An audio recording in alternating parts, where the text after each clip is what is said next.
ఓం నమ శివాయ, శ్రీమాత్రే నమ, శ్రీ గణేశాయ నమ. మానవ జాతకాల్లో మరొక యోగం గురించి ఈ రోజున మీ అందరికీ ముందు మనవి చేస్తున్నాం. ఇది చంద్రమంగళ యోగం. చంద్రమంగళ యోగం అంటే చంద్రుడు కుజుడు కలిసి ఒక ఇంట్లో ఉన్న యోగం, లేదా చంద్రుడు కుజుడు ఒకరినొకరు చూసుకుంటున్న యోగం. ఈ యోగం ప్రామాణిక గ్రంథాల్లో దుర్యోగంగానే చెప్పబడింది. ఈ యోగం ధర్మనిబద్ధ అనేది కాదు, మంచిది కాదని ఋషులు పెద్దలు చెప్పారు. కానీ ప్రస్తుత కాలంలో ఈ చంద్రమంగళ యోగం వల్ల అక్రమంగా డబ్బులు సంపాదించి చాలా ఉత్తములు, పెద్దవాళ్ళు, హోదా, అధికారం కలిగిన వాళ్ళు, ధనవంతులు అవుతున్నారు కనుక ఈ చంద్రమంగళ యోగం కూడా చాలా బలమైన యోగం. ఈ జాతకంలో ఉంది కనుక మంచి ధనికుడివి, వ్యాపారవేత్తవి, సంపాదనాపరుడివి నువ్వు అవుతావని జ్యోతిష్కులు చెప్తూ ఉంటారు.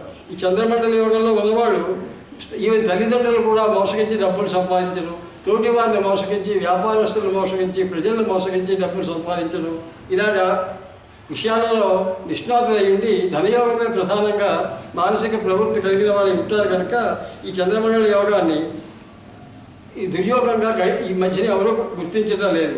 అందులో ఈ యోగం 2వ ఇంట్లో కానీ, 9వ ఇంట్లో కానీ, 10వ ఇంట్లో కానీ, 11వ ఇంట్లో కానీ ఉంటే ఇంకా ఎక్కువ బలం కలిగి మంచి లాభాలను జాతకుడు కలిగిస్తూ చూపిస్తూ ఉంటుందని మనవి చేస్తున్నారు.